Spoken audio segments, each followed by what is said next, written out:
So the nonlinear mapping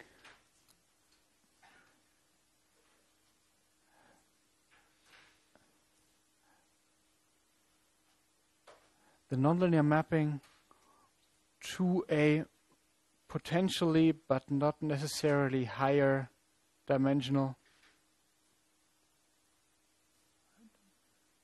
or dimensional space in which a problem becomes linearly separable. That is the essence of the projection trick. And you've seen one example. The plot is starting to be messy, but the example that you saw was that we had a problem that was not linearly separable, and we have somehow transformed it nonlinear to spaces here at the bottom where the problem did become linearly separable. And I want to show you more examples. So here is, for instance, one from polynomial regression.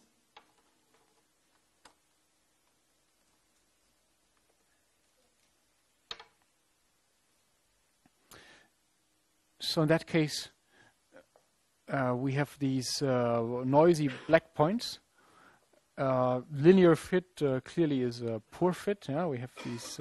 We would have very strongly correlated residuals. So what you want is a quadratic fit. And now I can look at this quadratic fit either as a quadratic fit in the original space, or I can look at it as a linear fit in an augmented feature space. So in this, I have artificially augmented the feature space by taking my original observations x and then computing a new feature x squared and plotting the observed value y in this new feature space. And you can see that I now obtain a plane which very nicely fits the set of points, and this plane is the same as that parabola, or it, gives the identical fit, or the interpretation of the parameters is the same. So there's another instance of the projection trick. Or here's another famous example, the XOR problem. So I have the class of squares and the class of circles.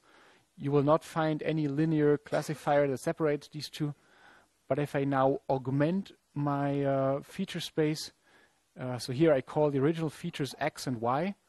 And if I now augment this feature space with an extra dimension of x times y, this is the new setting that I get.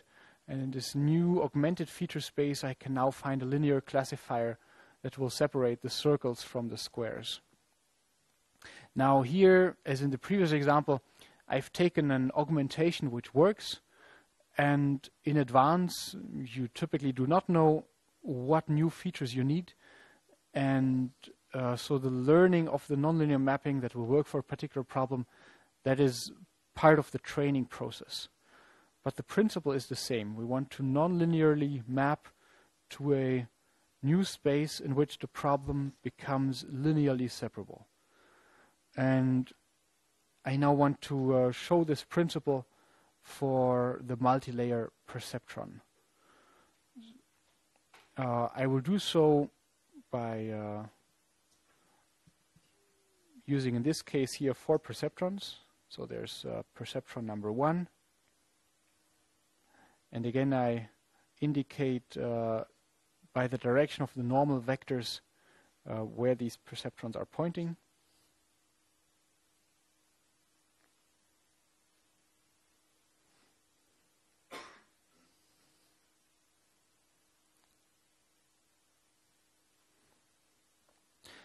So now I have 4 perceptrons in my first layer. To make things very explicit, I will really show them here. So my original features were, let's say, x1 and x2. And I am now creating 4 perceptrons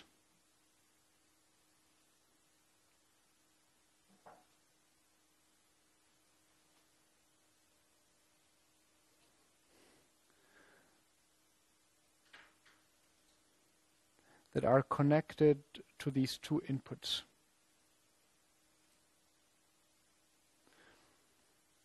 I have now omitted the bias for all of these. I can include, if I like, the bias here for all of these, for each of these perceptrons. Okay, and then we will do something with that in the second layer. So, for example, put a single perceptron. So now I have a nonlinear activation function for each of these.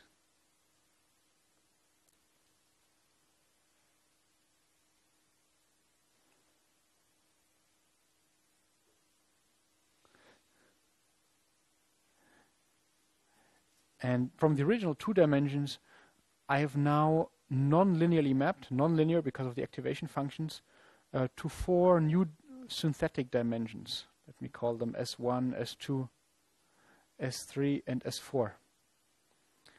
And I can now use these synthetic dimensions as input to a new perceptron, which also has some bias, and then produces my final output.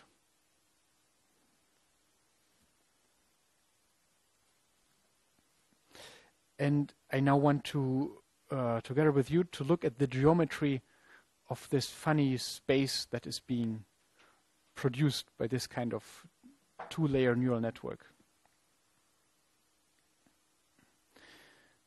Now, if I use a crisp activation function, so if the activation function in the first layer perceptrons is simply a threshold, so let's say we take a Heaviside step function,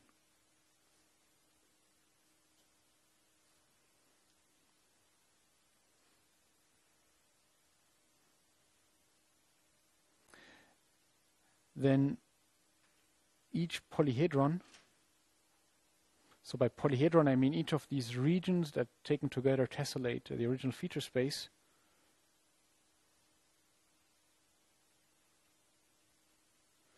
is mapped to, I can either write it like this, I could say this is either 0 or 1 to the power of 4, or I could say it is mapped to the corner of a 4D hypercube, a 4-dimensional hypercube.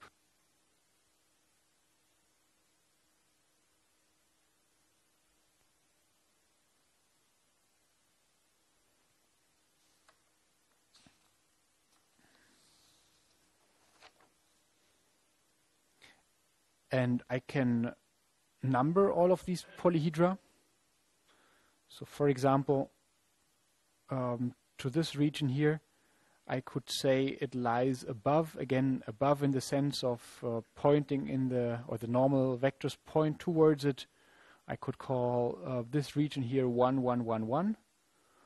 And now whenever I cross a line, I have a Hamming distance of 1. I need to flip one of the digits. So for instance, if I walk across the perceptron number 4, I will flip this to 1, 1, 1, 0.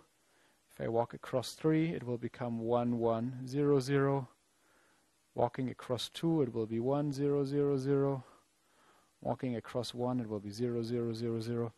And you can continue this game until you have numbered them all.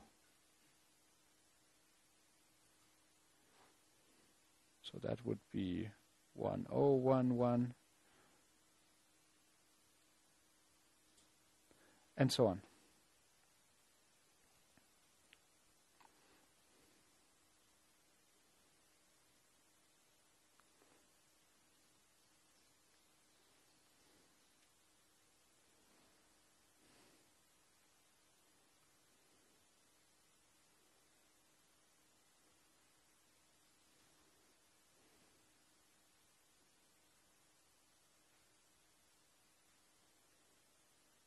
I think people are still copying. Or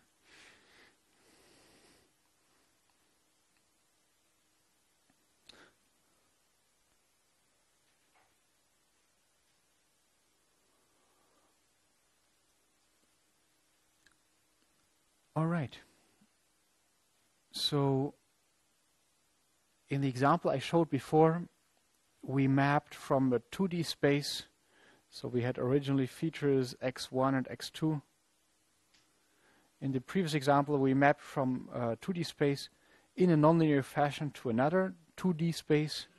This time, because we have 4 perceptrons in the first layer, we map to a 4-dimensional space. So each and every point here is mapped to a space in 4 dimensions. And in particular, if I use a crisp activation function, then each point is even mapped to the corner of a hypercube. Now, these things, or hypercubes, I don't know about you, they're hard to imagine. The closest picture I can show you, Bernhard, if you will show that, that's a picture courtesy of Eric Agrell. And what you see here is a low-dimensional representation of an, I think it was an 8-dimensional hypercube. And actually, he shows more things. So first, some of the corners have been taken away, so you can look inside. And this representation is, so obviously you cannot faithfully map a high-dimensional cube to a low-dimensional space. But this representation is faithful in 2 ways. One is it preserves the number of corners. So, you know, discounting the ones that have been omitted here, this will give you the correct number of corners that the high-dimensional hypercube has. And secondly, it has faithfully reproduced the radial mass distribution. And if you look at one of these objects in detail, you will see that they become very slim towards the center, and they also become very slim towards the outside, meaning that in a high-dimensional cube, very little of the mass is inside, but even though you have so many corners, very little of the mass is near the corners. Really, the mass is concentrated somewhere in the middle between these two. And such findings are important if you want to do, let's say, experimental design or space-filling experimental designs in high dimensions. By the way, there are many bad things about email, but the good thing is that I worked for a few years very productively with my colleague Eric Agrell, who made this nice picture at Chalmers University. I've never even met him. So I don't want to say the good thing about email is that we never met. I want to say it's possible to now really, you know, work intensely at long distance and get things out. So this is the best picture I can show you of a high-dimensional hypercube. And so if I had used not just 4 perceptrons, but, you know, I forget how many. I think it's an 8D hypercube. If I had used 8 perceptrons rather than 4, then I would get 2 to the 8 possible corners. And now, in the previous example, in this higher dimensional space, we then used a single perceptron to distinguish or to discriminate the 2 classes. And I can do the same here. I could now take a perceptron that cuts off, you know, either just 1 corner or that cuts off 2 corners or 3 corners, adjacent corners of the cube. Obviously, a single perceptron will not be able to cut off this corner and a corner somewhere on the opposite side, but it will be possible to cut off some of the few adjacent corners. And, well, if you do that, you can then find a region in this lower dimensional space that corresponds to those cut-off corners. So, for example, I think, though I am not completely sure, that it's possible in this 8D space, or here in this 4D space, to cut off these 3 corners from the rest. And if that is indeed possible, then it means that you discriminate this region that I'm indicating here from the rest. So this would be a strongly nonlinear decision boundary, which you could then implement with an architecture as shown. So I haven't figured out geometrically whether really in a 4D space you can cut off these 3 corners with a single perceptron in the second layer, but I think it may be possible. And the statement that I can make in any case is the following: that all unions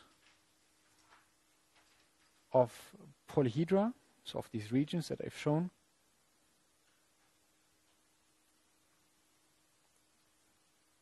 whose associated corners in this higher dimensional space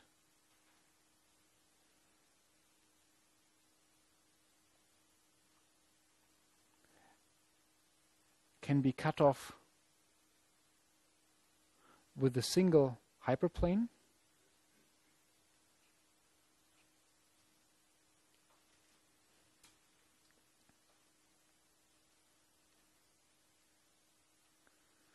can be represented as a 2-layer perceptron with a single output node.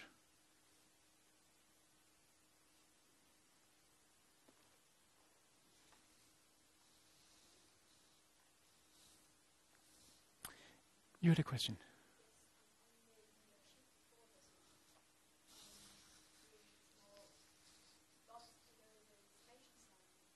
Oh, yeah. Oh, this is for the bias. So we had for each perceptron the distance, or for each discriminating hypersurface, we had the distance from the origin. And in the first plots that I made, I created an artificial input which was constant 1, but then I would have to draw even more lines, and this is why I now appended the bias directly to the summation symbol.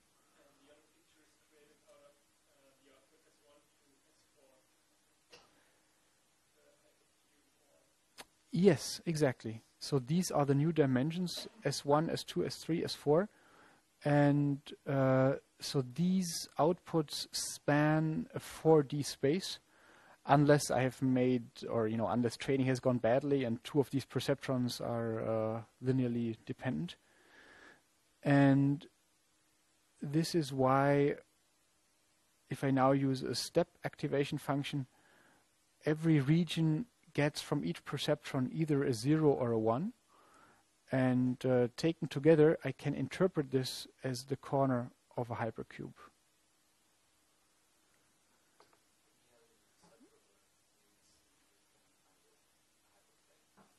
Yeah.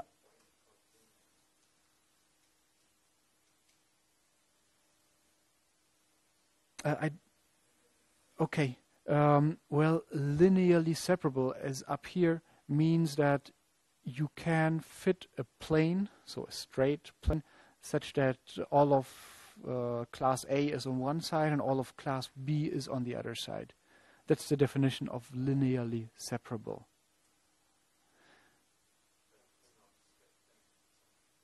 Oh yeah, a hyperplane is also straight.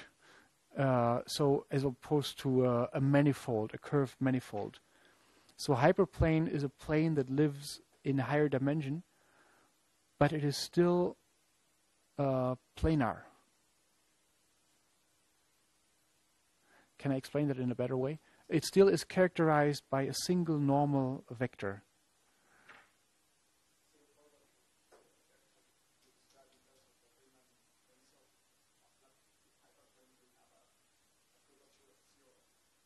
Yeah.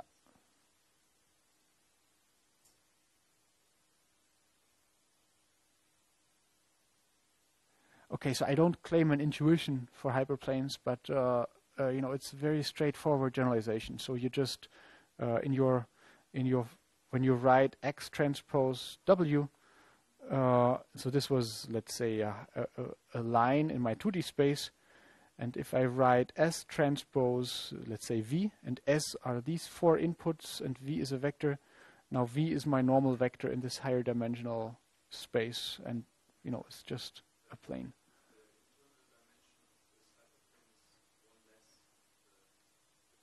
one less than the full space. Yeah. Mm-hmm.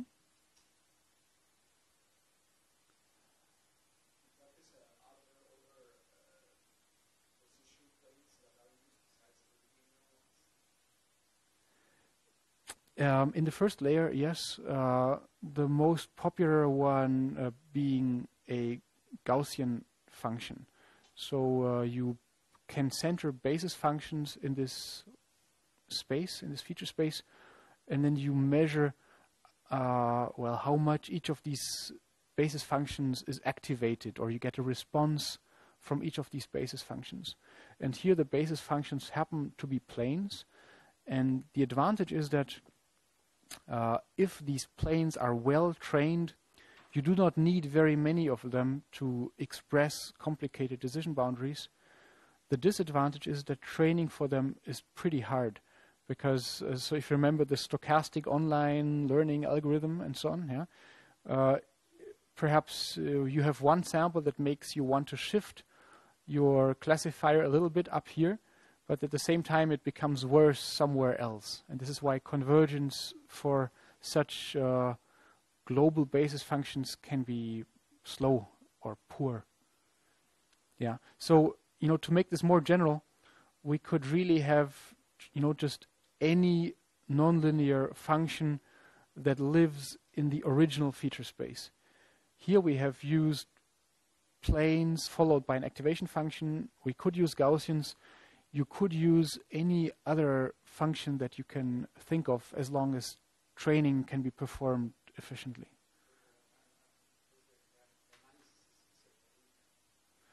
Yeah, it's easier to picture what's going on with linear. Yeah. More comments?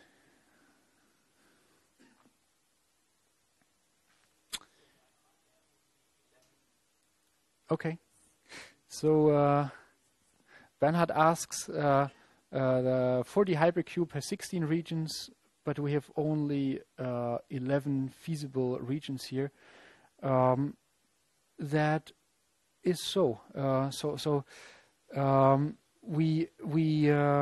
one of the things that doesn't exist is, for instance, 0, 0, 1, 0. So not. Let me say that not all cube edges map to a region. 0, 0, 1, 0. Why not? The first 0 means I want to be below number 1.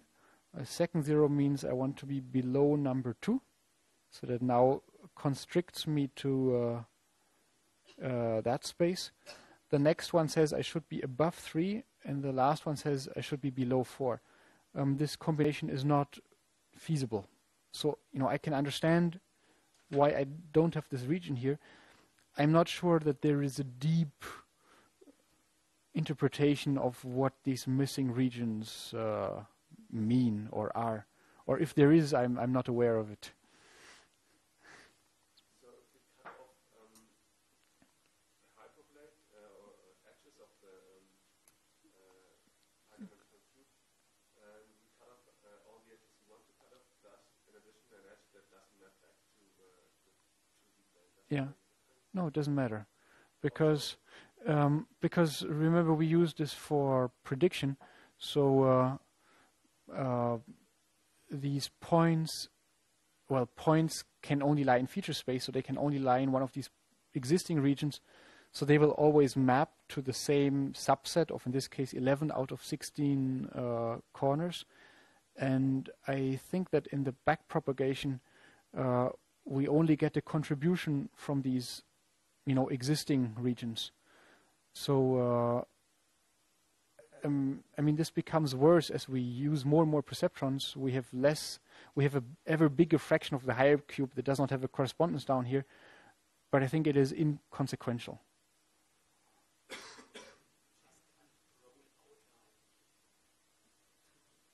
Yes. Yeah.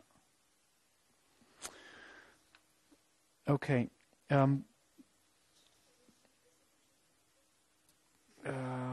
So I wrote that all unions of polyhedra, just so you can read my writing, whose associated corners can be cut off with a single hyperplane, can be represented as a two-layer perceptron with a single output node.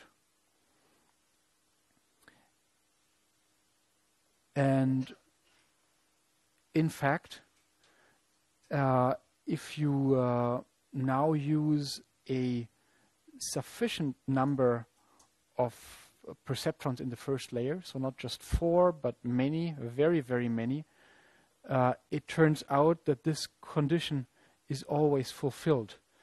So I'm not showing this, but you can prove that.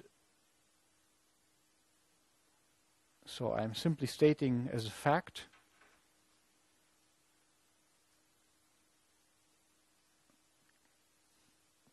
that neural networks with a single, now this is network terminology, hidden layer. The hidden layer here means, you know, this first layer, are universal approximators. So for the realm of classification, that means if you use not 4 but very, very many perceptrons in the first layer, you can create an arbitrary decision function out of that. So you will map to a very, very high dimensional space. And as you will see when we look at the function counting theorem, the chance that any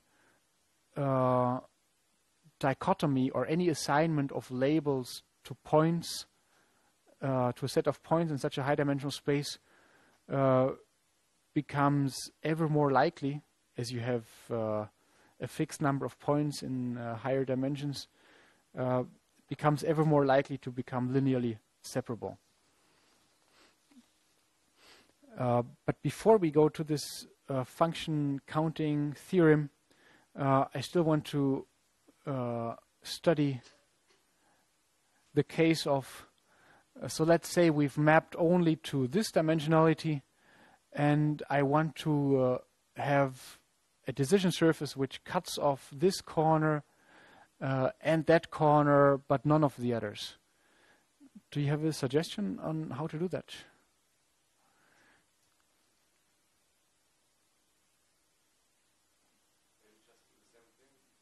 Yes. Great. I'm not sure I would have come up with this if I learned it, but yes. So with the first set of perceptrons, or the first hidden layer, we map to this high dimensional space, which you see here.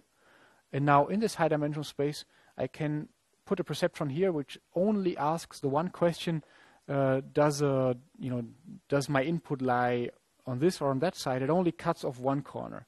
And I have a second perceptron that only asks, that was a screensaver, that only asks the other question. So whether that corner is cut off or not. And now I can put another perceptron in a final layer that will ask, is either this or that perceptron affirmative? Is either the one or the other active? And if so, predict the one class, and otherwise predict the other. And that is a general statement. So I can give a constructive proof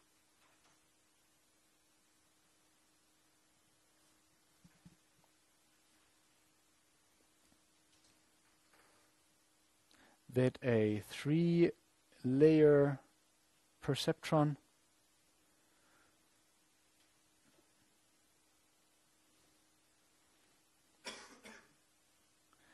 can separate classes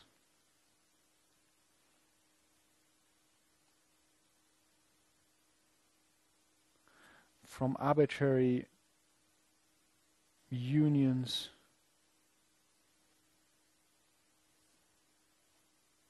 of polyhedral regions. So to sketch it, let's say I want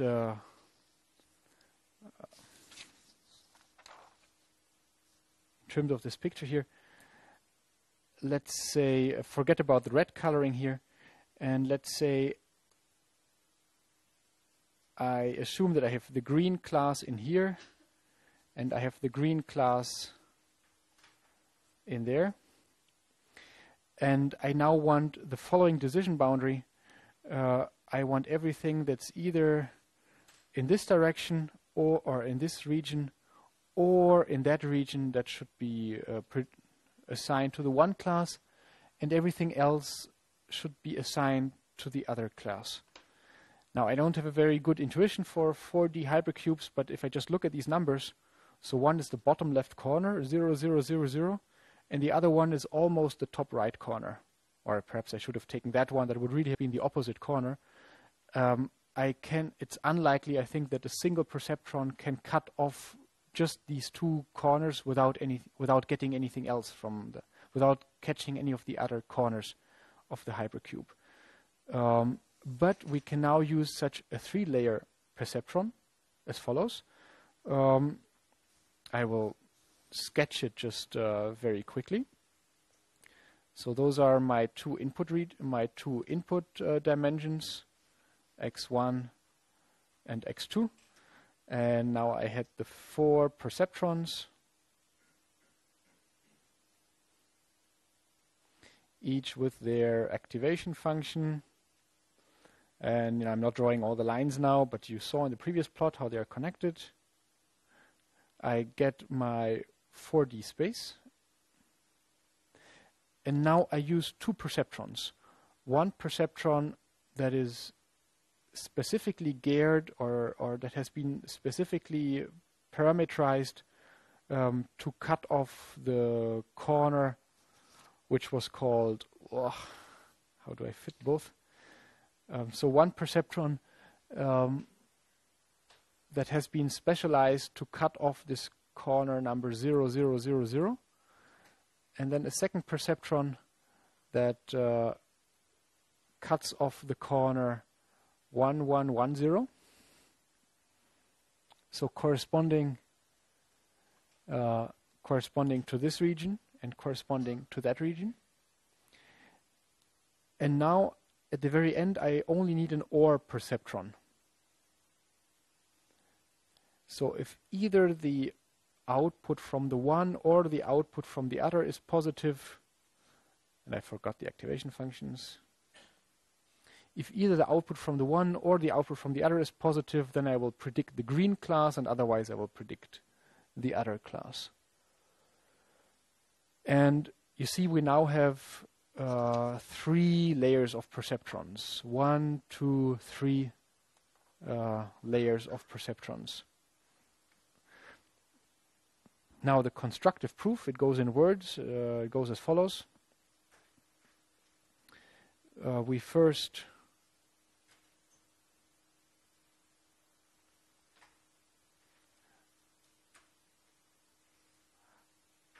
partition feature space in a very, very fine-grained manner. So partition feature space using the perceptrons from the first layer. And very fine-grained means such that each of the resulting polyhedra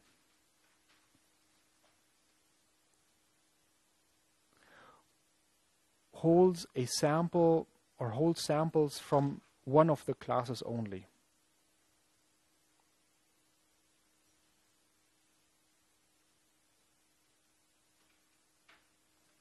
So I want the regions to be pure. And secondly, I need to identify those polyhedra or corresponding corners of the cube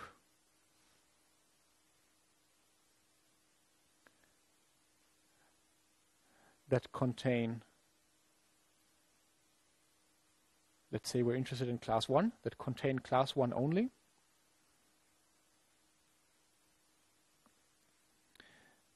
And we can now introduce for each of these corners, we can now introduce a second layer perceptron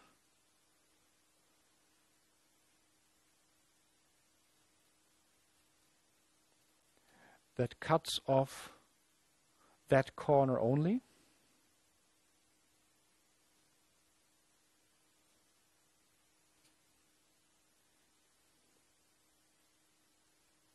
And finally, we want to use a logical OR neuron. So an OR neuron is the one which has all its multiplicative input weights set to 1.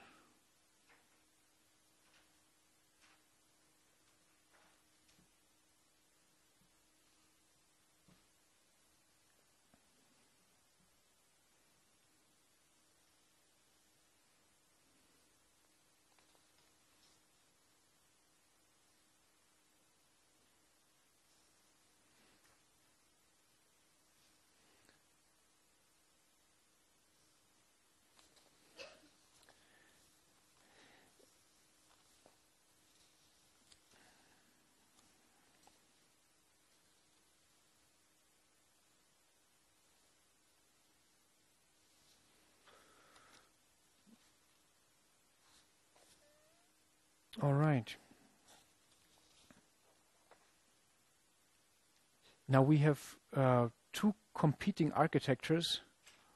On the one hand, I said that neurons with a single hidden layer are already universal approximators. And then here I talked about neurons 3-layer perceptrons, or 2 hidden layers. Now which one is better? Or why, if this is a universal approximator, why would you ever use an architecture that has more than a single hidden layer? And the answer is that this is a universal approximator if you use a very, very large number of perceptrons in the first layer, but perhaps you are able to achieve the same performance or the same decision boundary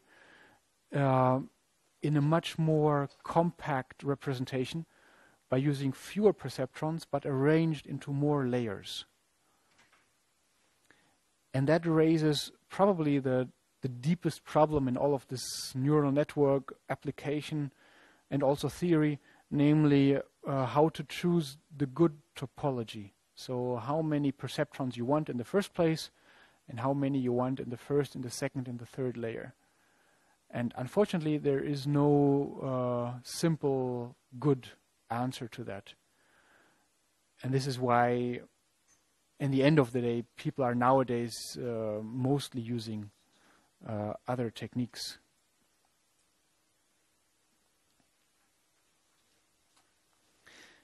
Questions so far?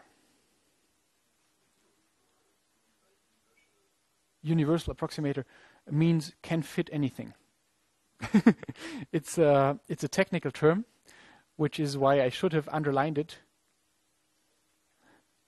So there's a more technical definition, but essentially it means it can fit an elephant or whatever else you want it to.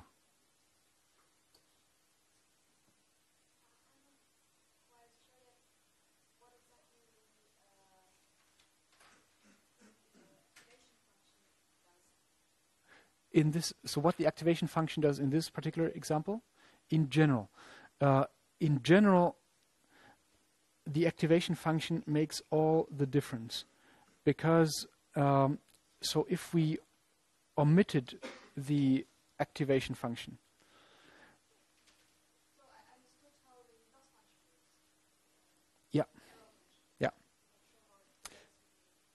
so let's look again at a single perceptron. So we have the summation unit, we have the inputs x1 tilde up to xp tilde, and now I multiply the first input with w1 and the last input with wp tilde, and I sum it up. So if I now did not put this through an activation function, I could write this simply as x tilde transpose omega tilde.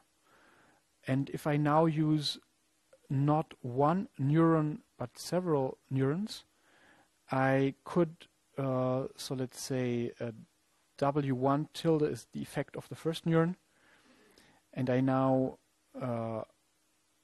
take a second perceptron here, which I connect to everything, and a third perceptron, which I connect to everything, and I collect their inputs. Now all of this without activation functions. Then I can rewrite the same thing as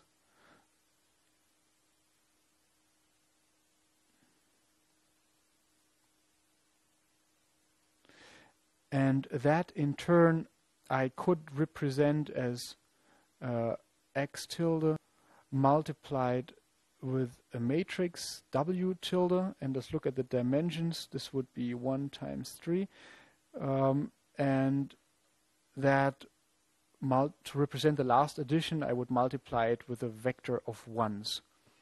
So, or if I omit this last summation, then I can omit this multiplication with 1. So, if I omitted the activation function, I would simply transform my input according to a multiplication with a matrix of weights. So you see, x tilde was, or x tilde transpose is of dimension 1 times p, and I can now multiply it with some matrix. Let's say if I have a total of q perceptrons, I would do it like that, and then the result is a 1 by q vector.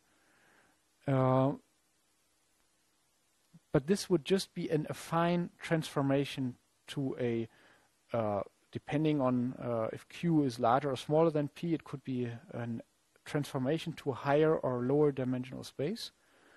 But it would not change the separability of the points.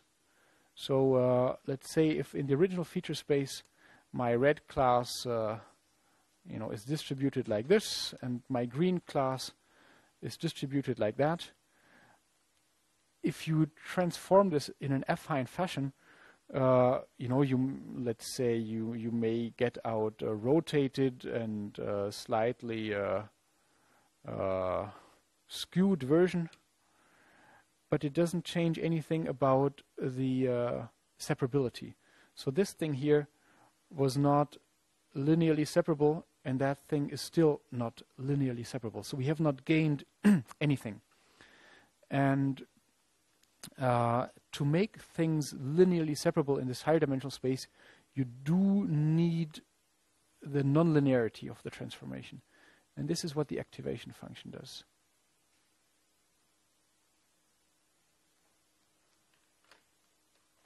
Are you happy with that? Okay. Yeah, okay. You don't look happy, but you look maybe okay, maybe convinced. Maybe I think you can imagine the activation function as some kind of amplifier that isn't a linear amplifier or anything. Sure. Just amplifies the signal and receives from summation. So with some weight as a function of the output. Yeah, it distorts the input, and you need the distortion to make the problems linearly separable. Yeah.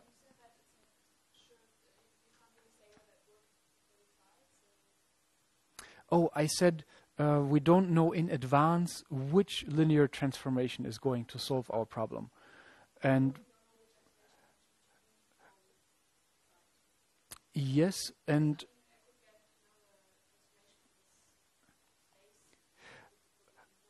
but the way we did the this nonlinear mapping is not just achieved by the activation, but it's achieved by the combination of, taking some linear combination of the original features and then mapping nonlinearly. And hence, in the training process, you learn the nonlinear mapping which is going to make it linearly separable, or at least approximately so. This is the very goal of the learning.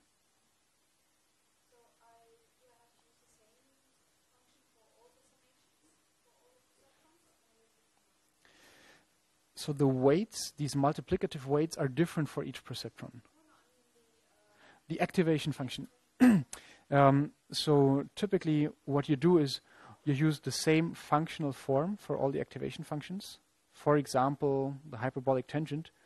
However, and that's a question that came up in the break, it makes a difference if I write the hyperbolic tangent of this, or I write the hyperbolic tangent, let's say, of, you know, this divided by 20, or this divided by its norm. So in other words, by scaling your normal vector, you do not change the position of your linear discriminating plane, but you do change what the activation function will make of it, because this corresponds to a compression or dilation of your activation function if you rescale your argument here. Okay. So, yeah, question. Or.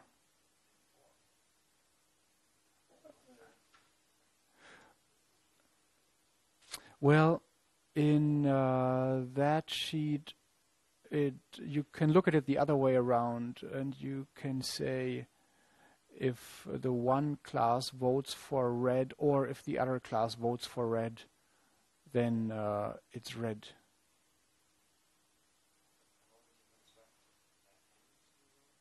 Oh, an end neuron has weights of all 1. So it has multiplicative weights of all 1. And if now all of the inputs are either 0 or 1, then if you have a bias of 0 here, if at least one of the inputs is 1, then since you multiply with 1 and you sum over them, the end neuron, if you parse it through the activation function,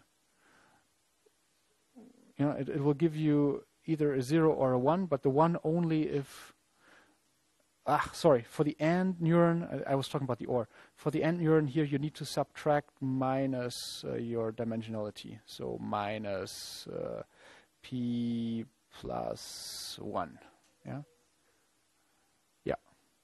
So I would subtract 2, yeah? And only if all 3 are on and I subtract 2, then I'll get a... Yeah. So sorry, I should have mentioned the bias for the AND neuron.